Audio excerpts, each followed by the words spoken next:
What's up out there? Welcome back to some more Melvor Idol, and today we're going to take a look at the Lair of the Spider Queen. Now, this dungeon is a little bit different than the other ones.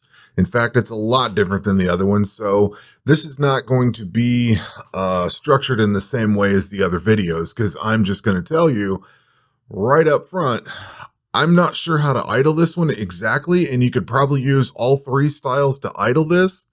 I'm also going to tell you and point out that I am running damage reductions and all the Holy Aegis and Stone Skin. I'm running as max damage reduction as I can. This dungeon, because of its uniqueness, you just can't tackle this the same way you do the others. So let's dive into this. First and foremost, every creature in here is random.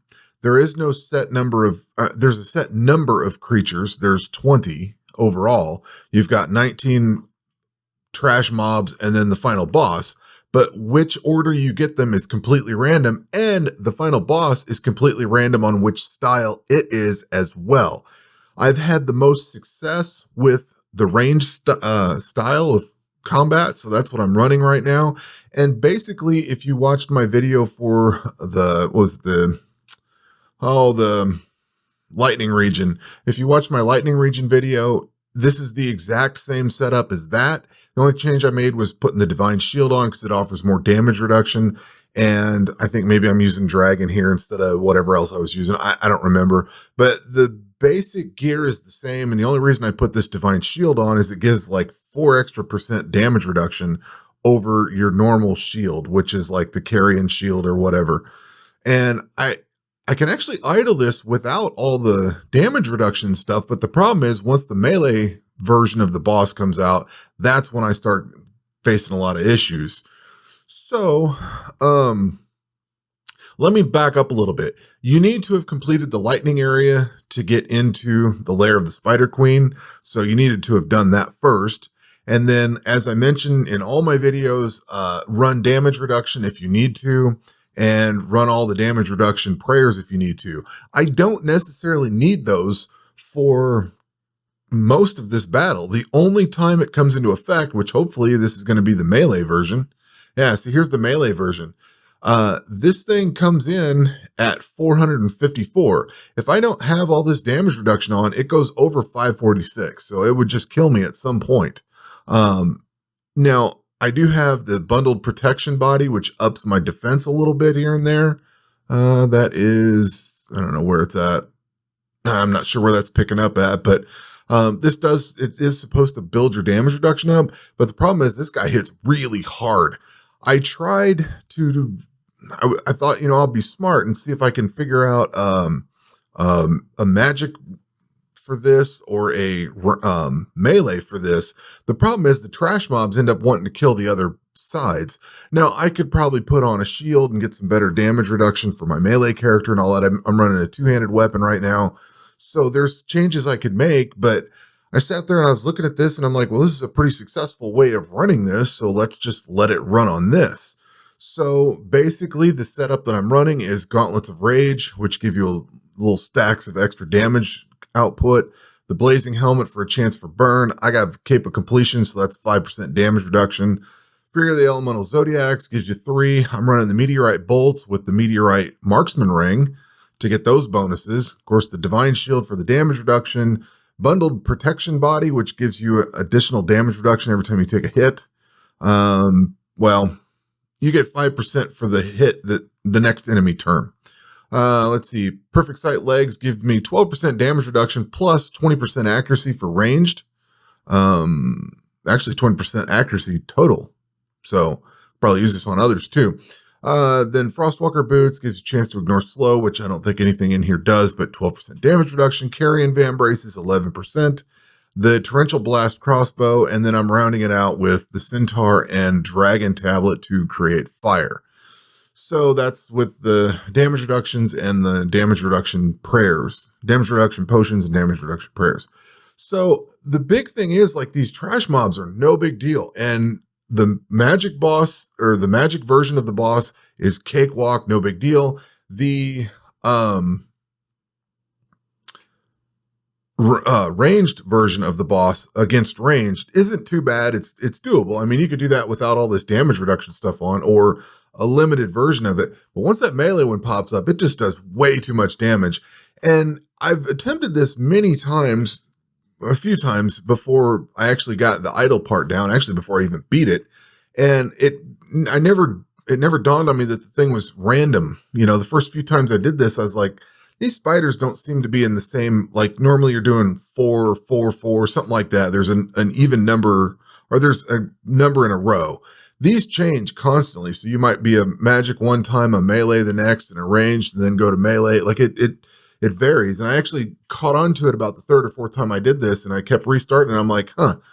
So if you want to complete this dungeon on the first time just to get through it, follow the combat triangle, figure out whatever that final boss is, and just beat it with whatever the combat triangle says to use. Equip as much damage reduction as you need, make sure you've got the best gear you can run, and just try to get through it that way. To actually idle it, the ranged, in my limited testing, seems to be the best one to get through this with. Like I said, I looked at the melee part, but because I'm using a two-handed weapon and I'm not putting a shield on, I'm losing a bunch of damage reduction there. And I kind of just haphazardly threw it on. Like, what I should do is turn all this on as the character that I want to run through it, instead of waiting for the final boss to try to do it then, because that's just not a good idea. But then along the way, the magic spiders were really trashing the melee version of my character. With the ranged part, I don't know if it's because the ranged stuff has better bonuses or something, or maybe the melee ones aren't that strong compared to the magic ones. I'm not sure. You know, it's the same.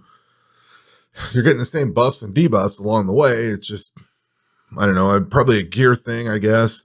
I'll also add that I am at level 120 for everything, especially when I first started this. It's just the gear that I've had has changed. The end boss is tough. It will heal, and it can take a while to wear down. So it may take a little bit to wear it down. So let's jump into rewards. And the rewards you get, basically, you're going to get a pet, which I don't have. That's why I'm grinding this out right now. This one gives you, let's see, it is attack interval. You get a little faster attack speed out of it. After that, there's only 2 other rewards. If I come up here and well, actually, you know what? I can go to the chest and look at it here. There are 2 things, Spider Queen eggs and the Royal Toxin Spear. Now, I don't know if this spear is supposed to drop on the first one and like you never get it again, or what. Yeah, see, I've only ever gotten the spider eggs, so I only ever have one of these spears. I kind of wonder if this is like an item that you can only have one in your inventory. So if I was to equip it somewhere, I would get another one. I'm not sure on that. Or maybe it's just ultra rare and I got super lucky on the very first drop. I'm not sure. But then you also get these spider eggs, which I've built up a little pile of them here.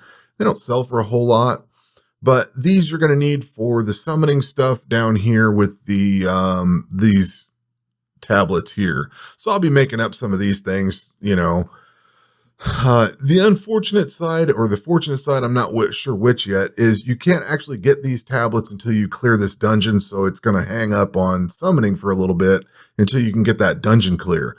But once you clear this dungeon, that opens the way to the Cursed Forest. And I actually think I got through the Cursed Forest fairly well, and then into the Necromancer's Palace, and that's where I got stuck. I couldn't beat that final boss. So this dungeon isn't terrible. It's not very difficult. The first time I fought it, actually the first couple of times I fought it, I did not get through it. And then after a while, I finally got through it once, and then got through the next dungeon and into the third one there. But up until like today, I hadn't actually tried idling it. And then I made just a small tweak to this gear. And I like to actually watch the combat. You know, I don't care about combat simulators and all that stuff. I want to see what's going on and make adjustments, because I don't know, I feel like it's the best way to do it. And as I was watching the combat go by, I thought the end boss was always magic, because that's always the one I had paid attention to and saw. So I thought, oh, ranged. Well, turns out it is random, and I couldn't tell because the fight would end up done. And if you scroll, I don't know, when the fight starts, there's so much crap on the screen, it pushes the combat style of the boss down into the part you can't see. So as I'm looking at stuff, I'm watching the damage he's doing, and I'm thinking, why is this all different? Well, come to find out, it's because it changes, between the three different combat styles. So, out of curiosity, I have fought this thing 5 extra times.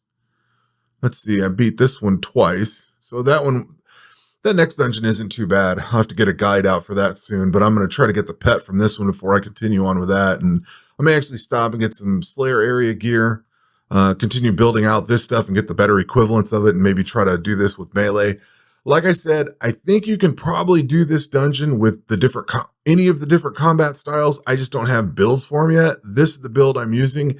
This seems to work fairly well, and I would presume that the other ones would work with the proper gear.